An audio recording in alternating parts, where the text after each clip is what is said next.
Hi good morning all. So welcome to your own channel market study. तो आज का हमारा जो स्टॉक है वो है नवीन फ्लोरिन इंटरनेशनल लिमिटेड, जो कि इसके हाई वैल्यूएशंस के अगेंस्ट में जो है 33% के अप्रॉक्स जो है करेक्ट हो चुका है। तो चलिए क्विकली इसका एक ओवरव्यू समरी और टेक्निकल एनालिसिस देखते हैं। लेकिन उससे पहले हम आपको बताना चाहते हैं कि हमारा जो यूट्यूब चैनल है वो किसी भी स्टॉक को खरीदने या बेचने के लिए रिकमेंडेशन नहीं करता है।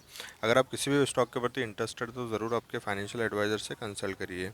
सो क्विकली जस्ट इसकी अगर आप ओवरव्यू समरी अगर आप देखें, इसका जो मार्केट कैपिटल है वो लगभग 16,000 करोड़ के समथिंग है। इसकी करंट वैल्यू जो है कुछ 3300 के अप्रोक्स चल रही है। वहीं इसकी बुक वैल्यू के कंपेयर में जो है 6 टाइम हाई है। हाँ, 12 वीक हाई और लो की बात करूँ तो मैं इसने 12 वीक का लो जो है 2876 का बनाया है। वहीं इसका जो हाई है वो 4725 के समथिंग है। इसकी जो डिविडेंड यील्ड है लगभग 0.36% है। वहीं अगर हम बात करें कि रिटर्न ऑन कैपिटल एम्प्लॉयड कितना है तो लगभग 10.5% के समथिंग है। रिटर्न ऑन इक्विटी जो है 10% है। प्रमोटर होल्डिंग जो है अप्रॉक्स 30% के समथिंग है। हालांकि कंपनी का जो है डेप्ट यहाँ पर लगभग 1368 करोड़ के समथिंग दिख रहा है, जो कि कंपनी ने अभी हाल फिलहाल डेज में जो है काफ़ी जो है रिकवर किया है। अगर हम बात करें कि कंपनी का जो है धंधा क्या है और कंपनी एक्चुअल में जो है किस तरीके के जो है काम करती है, उसका बिजनेस का इंफ्रास्ट्रक्चर क्या है, तो ये जो कंपनी है केमिकल सेगमेंट वाली कंपनी है, जो कि एक रेफ्रिजरेशन गैसेस बनाती है, इनऑर्गेनिक फ्लोराइड्स बनाती है, और जो है specially organic fluorides and other contract जो है ये उस बेसिस पर जो है काम करती है। इसके साथ ही अगर बताया जाए तो इसके जो है मोर देन जो है 50 से ज़्यादा जो है इसके प्रोडक्ट है, जहाँ पर ये फ्लोरिनेटेड कंपाउंड रिलेटेड जो है प्रोडक्ट बनाती है। साथ ही अगर हम बात करें तो ये जो कंपनी एक मुफतलाल ग्रुप की जो है एक लीडिंग कंपनी है, जो कि टेक्सटाइल के अलावा जो है केमिकल सेक्टर में भी काम कर रहे हैं। और ये जो इनका स्टार्टअप है ये अभी से नहीं, ये 1967 से चल रहा है। जैसा कि हमने बताया कि ये मोर देन जो है 50+ जो है इसके प्रोडक्ट है, और जो कि डिफरेंट कंट्रीज़ के अलावा मतलब इसका डोमेस्टिक सप्लाईज तो है ही है, इसके साथ ही जो है ये एक्सपोर्ट भी करता है। और साथ ही जो है इसका जो जिस इंडस्ट्रीज़ में जो है काम करती है वो है agrochemical, pharmaceuticals, aluminium smelting, refrigeration, metal process, abrasive, glass and ceramics. These all activities में जो है इसका एक सप्लाई चेन जो है यहाँ पर ये इसका प्रोडक्ट सप्लाई जो है चलता है। और इसके जो मेन जो प्लांट है अगर हम बात करें तो गुजरात में जो है इसका सबसे बड़ा प्लांट है। गुजरात के बाद में जो है देवास में भी जो है इसका एक ऑर्गेनाइजेशन है। साथ ही साथ जो है दहेज में भी इसका एक प्लांट है। और इसका अगर अब मैं बिजनेस सेगमेंट की अगर बात करूँ तो यहाँ पर ये जो एक हाई परफॉर्मेंस प्रोडक्ट जो है बनाती है, जिसमें जो सबसे ज़्यादा जो इंक्लूड है यहाँ पर एक रेफ्रिजरेंट गैस, इनऑर्गेनिक और फ्लोराइड्स है। इसके साथ ही जो है यहाँ पर CDMO, जिसे जो है केमिकल इंडस्ट्रीज़ में जो है जिसके जिसके रिलेवेंट जो है प्रोडक्ट बनते हैं। ये सभी जो चीज़ें हैं यहाँ पर इसका जो है बिजनेस मॉडल है। अल्टीमेटली ये जो है केमिकल सेक्टर का एक जो है एक लीडिंग एक कॉम्पिटिटर है नवीन फ्लोरिन। इसके साथ ही अगर देखा जाए तो इसके जो लीडिंग प्लांट जैसा हमने बताया कि गुजरात में है, देवास में है, इसके अलावा एक दहेज में, दहेज is also located in Gujarat. और साथ ही जो है इनकी एक मैनचेस्टर यूनाइटेड किंगडम में भी एक यूनिट है जहाँ पर ये काम करते हैं। इसके अलावा ये सब जो है इसके प्रोडक्ट के बारे में डिटेल है, इसमें हम नहीं जाते हैं, क्विकली हम जो है जंप करते हैं इसके पीयर कंपैरिजन एंड देन उसका जो है टेक्निकल असेसमेंट क्या बोल रहा है।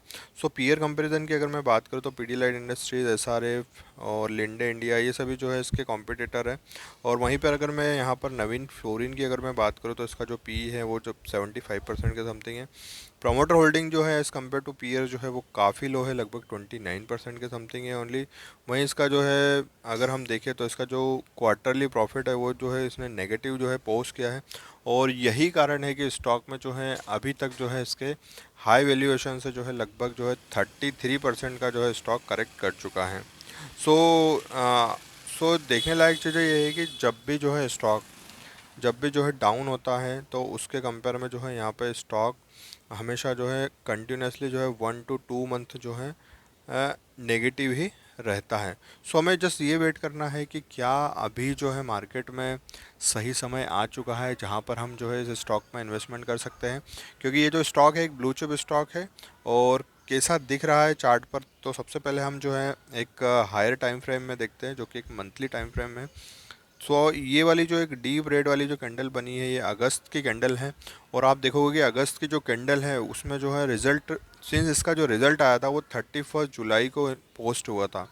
सो 1 अगस्त से ये जो सेक्टर है ये गिर, sorry sector, not not a sector, ये जो पर्टिकुलर शेयर है ये 1 तारीख से ही जो है गिरते हुए यहाँ पे नज़र आ रहा है। और इसने जो अभी जो इसकी करंट जो प्राइस चल रही है वो 3298, मतलब लगभग 3300 के समथिंग चल रही है।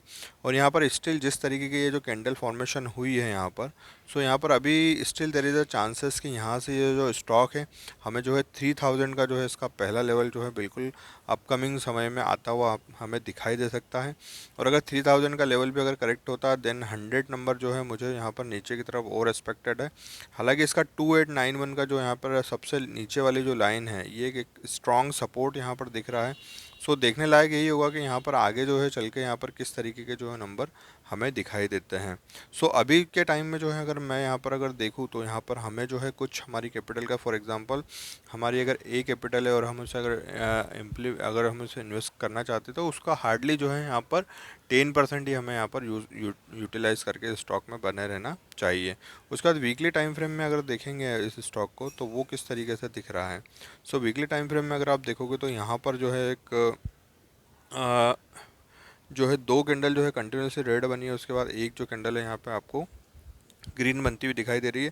हालांकि जो सेकंड कैंडल है ये जो है बेरिस का जो है कंफर्मेशन दे रही है, तो यहाँ पर सीधे सीधे चांसेस है कि ये जो स्टॉक है आपको 3164 पर आने की ज़्यादा पॉसिबिलिटी दे रहे हैं। अगर ये 3164 पर आता है तो definitely you can accumulate the stock of your capital of 10% only. ठीक है, तो आपके कैपिटल का 10% आप यहाँ पर ले सकते हो। साथ ही अगर मैं इसको डेली टाइम फ्रेम पे देखूँ तो यहाँ पर ये जो स्टॉक है इसने ब्रेकडाउन दिया है और ब्रेकडाउन के बाद कंसोलिडेशन कर रहा है। सो यहाँ पे कंसोलिडेशन भी यही बताता है कि सिंस ये जो स्टॉक है वीक है, तो वीक में अगर जब भी स्टॉक कंसोलिडेट करता है तो उसकी हायर पॉसिबिलिटी होती है कि वो नीचे ही आए। तो यहाँ पे 3100 का जो है एक पहला सपोर्ट यहाँ पे दिखाई दे रहा है। देन उसके बाद जो है सेकंड वाला यहाँ पे जो लेवल है वो 3000 का है, और 3000 भी अगर समवेयर अगर डाउन होता है देन आप जो है 2891 पर जो है बने रह सकते हैं। लेकिन मुझे ऐसा लग रहा है कि यहाँ पे ये बहुत से बहुत जो स्टॉक है 3000 के लेवल का आने के बाद जो है बिल्कुल जो है there is a high possibility कि यहाँ से जो है उसमें अपसाइड आपको देखी जा सकती है।